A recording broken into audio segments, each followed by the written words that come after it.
नमस्कार, बहुत बहुत स्वागत है आपका प्यारा भारत पर। 13 तारीख को काशी में प्रधानमंत्री नरेंद्र मोदी आने वाले हैं और वो काशी विश्वनाथ धाम का उद्घाटन यहाँ पे करेंगे। उसी विषय पर बात करने के लिए हमारे साथ काशी विश्वनाथ धाम के मुख्य अर्चक पंडित श्रीकांत शर्मा जी हैं। आइए उनसे जानते हैं कि क्या महात्म्य है इस काशी विश्वनाथ धाम का और कितना विकास, कितना उसका डेवलपमेंट हुआ है। बहुत बहुत स्वागत है सर आपका हमारे चैनल पर। सर ये बताइए, जो काशी विश्वनाथ धाम है, सुनते हैं कि इसका बहुत महत्व है और सारे देश से लोग आते हैं, कितना महत्व है इसका? वाराणसी पुरपतिम भज विश्वनाथम, सा काशी त्रिपुरारी राजनगरी। भगवान शंकर की अतिशय प्रिय राजधानी काशी, जहाँ का हर कंकर शंकर समान माना जाता है। जो मधुरता, मनोहरता, सुंदरता, द्वितीयता, अनुपमेयता, विलक्षणता, अलौकिकता, सौंदर्य, माधुर्य, लालित्य का सर्वोत्कृष्ट उदाहरण है। जीविते अन्नदातृत्वम मृते मोक्षम ददाम्यहम, जहाँ पर स्वयं भगवान शंकर और पराम्बा अन्नपूर्णा, जो भगवान शंकर की प्राणवल्लभा कही जाती हैं, दोनों ही प्रतिज्ञाबद्ध हैं कि जब तक इस धराधाम पर मनुष्य जीवित रहता है, अन्नपूर्णा के रूप में भगवती उसका पेट भरती हैं, और जब मनुष्य का शरीर समाप्त हो जाता है तो भगवान शंकर उसको तारक मंत्र दे करके निर्वाण, सद्गति, मुक्ति, मोक्ष, सायुज्य, सारूप्य, सामीप्य, सालोक्य प्रदान कर देते हैं। तो ऐसे इस अतिशय प्रिय राजधानी काशी, जो भगवान शंकर की है, जिसको आनंद वन के रूप में भगवान ने स्वयं इसको बनाया, बसाया और संवारा, निखारा उसको। सानंद मानंद वने वसंतम, आनंद वन में रहने वाले, आनंद को प्रदान करने वाले, जन्म जन्मांतर, कल्प कल्पांतर, युग युगांतर के पाप ताप को विनष्ट करने वाले भगवान श्री काशी विश्वनाथ देवाधिदेव महादेव, जो राजाधिराज के रूप में यहाँ विराजते हैं। दुर्भाग्य से बहुत वर्षों के बाद, बहुत लंबे अंतराल के बाद, यह दुर्भाग्य ही था कि इतने काशी जो है इतनी उपेक्षित थी। रानी अहिल्याबाई होलकर, जो परम शिवभक्त थी, उन्होंने श्री काशी विश्वनाथ मंदिर का निर्माण करवाया था। पंजाब के राजा रणजीत सिंह ने इसको स्वर्णमंडित करवाया था शिखरों को। लेकिन 350 साल से ज़्यादा हो गया जब फिर से एक परम शिवभक्त के रूप में इस भारत के अंदर कोई नरेंद्र मोदी के रूप में जन्म लिया, जो भारत के यशस्वी प्रधानमंत्री, काशी के प्रिय सांसद और विश्व के सर्वाधिक लोकप्रिय नेता हैं। आदरणीय श्री नरेंद्र मोदी जी ने यह संकल्प लिया और उनका शिव संकल्प, उनकी दृढ़ इच्छा शक्ति का यह सुफल परिणाम आपके सामने श्री काशी विश्वनाथ धाम के रूप में दृष्टिगोचर हो रहा है। वस्तुतः देश विदेश से आने वाले जो काशी में लोग हैं, जो सनातनी हैं, हिंदू हैं, धर्म प्राण भक्त हैं, उनकी इच्छा होती है कि माँ गंगा में स्नान करें और बाबा विश्वनाथ को जलार्पण करके अपने जीवन को धन्य बनाएं। और जो अशक्त थे, जो वृद्ध थे, जो रोगी थे, वो ऐसे लोग बाबा के दरबार तक पहुँच ही नहीं पाते थे, क्योंकि असुविधा थी, गलियाँ थीं, सकरे रास्ते थे, तमाम कठिनाइयाँ थीं। लेकिन आज एक प्रशस्त, सुविस्तृत और सुव्यवस्थित बाबा का प्रांगण हो गया है।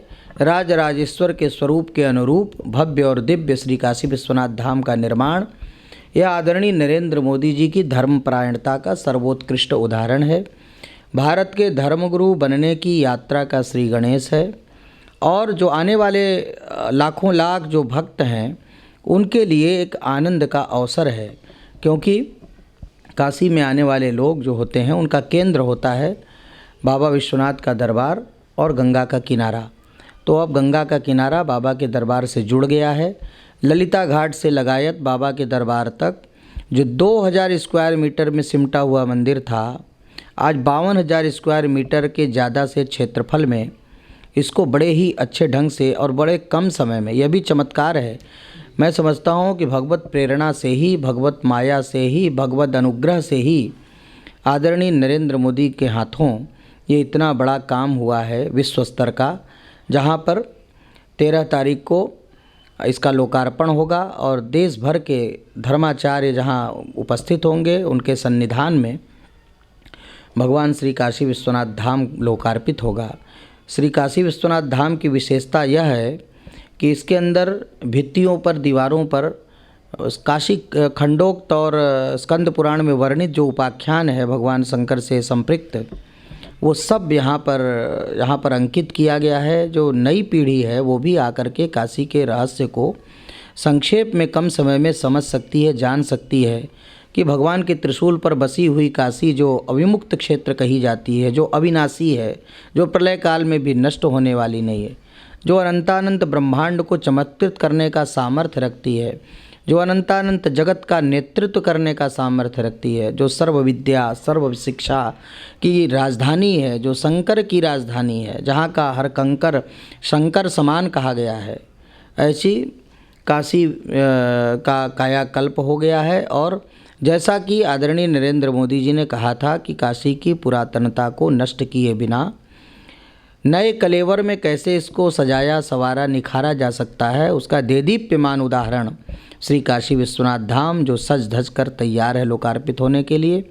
और मास पर्यंत चलने वाला यह उत्सव है। विशेष करके वर्ष पर्यंत जो बाबा के दरबार में उत्सव महोत्सव होते हैं, चाहे वो अन्नकूट का पर्व हो, चाहे रंगभरी एकादशी का उत्सव हो, चाहे महाशिवरात्रि का पर्व हो, चाहे श्रावण मास के विभिन्न पर्व हों, वो सब अब जब लाखों लाख भक्त आते हैं उनको कहीं बाहर नहीं लाइन लगाना होगा, बल्कि श्री काशी विश्वनाथ धाम के अंदर ही रह करके उस उत्सव और महोत्सव को में सम्मिलित होकर के अपने जीवन की धन्यता का अनुभव प्राप्त कर सकेंगे। सर, स्वतंत्रता से पहले महात्मा गांधी भी काशी विश्वनाथ एक बार आए थे, तो उन्होंने बड़ा प्रश्न उठाया था कि बहुत अव्यवस्था है, बहुत ही गलियां हैं, मतलब आने जाने का जो आप कह रहे हैं कि रास्ता नहीं है। लेकिन अभी हम लोग देखते हैं कि सुव्यवस्थित हो गया है, सब कुछ सही हो गया है। लेकिन फिर भी जो राजनीति हो रही है, जो विपक्षी पार्टियां हैं, लगातार प्रश्न उठा रही हैं कि विकास के नाम पे काशी की जो संस्कृति है, आध्यात्मिकता है, उसको नष्ट किया जा रहा है। ये हो रहा है कि एक वट वृक्ष था उसको उखाड़ दिया, कई सारे मंदिर तोड़ दिए गए। इस पर क्या कहें? देखिए, ये बिल्कुल आपने बड़ा अच्छा प्रश्न उठाया महात्मा गांधी का। और महात्मा गांधी ने एक टिप्पणी की थी, बहुत छोटी टिप्पणी थी, लेकिन उसमें उसको बड़ी गंभीरता से आदरणीय नरेंद्र मोदी जी ने लिया।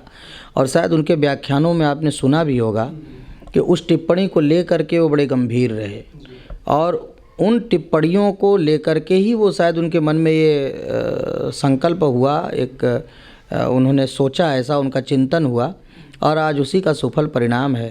तो बड़े लोग अगर कुछ सोचते हैं, कुछ कहते हैं, तो उनकी बातों का बड़ा दूर तक असर होता है। तो आज महात्मा गांधी का सपना भी पूरा हो रहा है। रही बात ये कि मंदिरों को तोड़ने की बात, तो कोई वह बाबर नहीं है, कोई औरंगजेब नहीं है। आदरणीय नरेंद्र मोदी जी एक परम शिव भक्त हैं और विभिन्न देवालयों में जाते हैं, उनकी धर्मनिष्ठा है। और श्री काशी विश्वनाथ धाम तो उनकी धर्मपरायणता का सर्वोत्कृष्ट उदाहरण है। इसलिए ये कहना गलत है कि थोड़ा, बल्कि और मंदिरों को जीर्णोद्धार करके और उनको भव्यता दी गई है, प्रदान की गई है। आप जब श्री काशी विश्वनाथ धाम के परिक्षेत्र में घूमेंगे तो आप देखेंगे जो जीर्ण शीर्ण जर्जर अवस्था में मंदिर थे, वो सब मंदिर निखर के, संवर के, सुंदर बन करके सामने दृष्टिगोचर हो रहे हैं।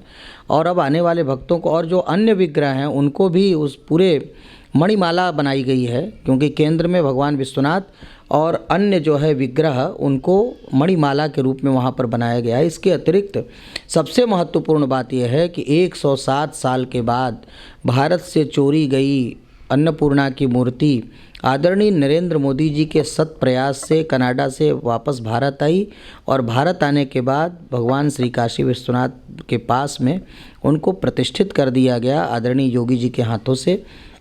तो ये अभूतपूर्व काम हुआ है। और अन्य जितने भी, चाहे वो दंडपाणीश्वर का मंदिर है, तारकेश्वर भगवान का मंदिर है, अभिमुक्तेश्वर का मंदिर है, कुबेरेश्वर का मंदिर है, तारकेश्वर का मंदिर है, व्यासेश्वर का मंदिर है, अन्नपूर्णा, पार्वती, महालक्ष्मी, सत्यनारायण, बद्रीनाथ, गणेश जी, हनुमान जी, वो आकर के आप सभी विग्रहों को यथोचित स्थान के साथ वहाँ पर प्रतिष्ठा प्रदान की गई है, जिसका आप दृश्यावलोकन करके अभिभूत हो सकते हैं।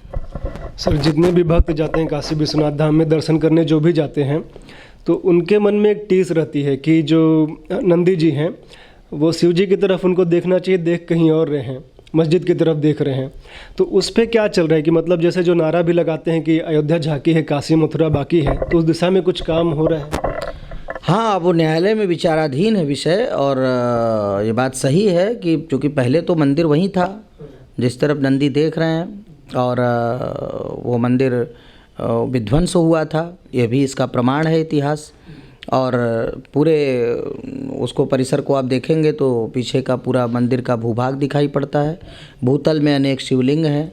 तो इसलिए वो भी जो भी निर्णय न्यायालय में चूँकि विचाराधीन है, इसलिए उस पर कुछ टीका टिप्पणी करना उचित नहीं है। लेकिन हाँ, अब जब उस समय मंदिर था तत्कालीन, उसी समय से वो नंदी भगवान वहाँ पर विराजमान है, और आने वाले समय में कुछ बदलाव और होगा, कुछ अच्छा और होगा, ऐसी आशा और विश्वास है। अच्छा सर, इसको राजनीति से भी जोड़ा जाता है कि चुनाव आने वाले हैं, तब इसका जो है लोकार्पण या उद्घाटन जो भी हो रहा है और पूरा बना नहीं, तो ऐसा है क्या कि बना नहीं है? नहीं, पूरा श्री काशी विश्वनाथ धाम का पूरा परिक्षेत्र बनकर के तैयार है, और बड़ा काम होता है तो उसमें बाद में बहुत सारे छोटे मोटे काम होते हैं, लेकिन मूल जो पूरा मंदिर का काशी विश्वनाथ धाम है वो पूरा बन करके भव्यता और दिव्यता के साथ तैयार है। और आप उसका भ्रमण करके आप देख सकते हैं कितनी भव्यता के साथ, कितने कम समय में, और एक चमत्कार से कम नहीं है, क्योंकि दो बार भारत ने कोरोना को झेला है, संघर्ष किया है, बावजूद इसके इतने कम समय में यह श्री काशी विश्वनाथ धाम, मैं समझता हूँ कि भगवत इच्छा से, भगवत प्रेरणा से, भगवत कृपा से, भगवत माया से ही ये संभव हो सका है। क्योंकि इतने कम समय में इतना बड़ा ये भगवान का ये जो धाम है बन करके तैयार होना बड़ा असंभव सा था। लेकिन तो भावी मेट सकहीं त्रिपुरारी, कर्तुम अकर्तुम अन्यथा कर्तुम शक्य कहा गया है परमात्मा को, वो सब कुछ करने में समर्थ हैं, तो उनके ही सामर्थ्य का यह सुफल परिणाम है। पर्यटक भी बढ़े हैं सर, जब से धाम बन गया है, पर्यटक बढ़े हैं आपने नोटिस किया? निश्चित रूप से, क्योंकि ये वाराणसी में आने वाले लोगों का केंद्र होता है भगवान का दरबार, बाबा का दरबार। तो बाबा के दरबार में आने वाले लोग, और उसके साथ साथ जो बनारस का एक तरीके से कायाकल्प हो गया है, और पूरा बनारस आप देखेंगे एक बदला हुआ बनारस आपको दृष्टिगोचर हो रहा है। चाहे घाट की बात करें, चाहे फिर अन्य स्थानों की बात करें। अभी रुद्राक्ष कन्वेंशन सेंटर का निर्माण हुआ है, जहाँ पर कि अब इतने समारोह वहाँ पर आयोजित हो रहे हैं। ऐसे ऐसे बहुत से कार्य हुए हैं जिनको उंगली पर गिना पाना शायद संभव नहीं है, क्योंकि अब बनारस में पर्यटन भी बढ़ रहा है, उद्योग व्यापार भी बढ़ रहा है, और मैंने सुना है कि फिल्म जगत के भी सारे लोग यहाँ पर आ रहे हैं तमाम। उसके भी उत्तर प्रदेश सरकार के द्वारा बहुत ही एक अच्छा प्रयास हुआ है। तो विभिन्न क्षेत्रों में एक सकारात्मक काम हो रहा है, तेज़ी से बनारस प्रगति के पथ पर अग्रसर हो रहा है। जी बहुत बहुत धन्यवाद सर हमसे बात करने के लिए। आप लोग जुड़े रहिए, देखते रहिए प्यारा भारत। धन्यवाद।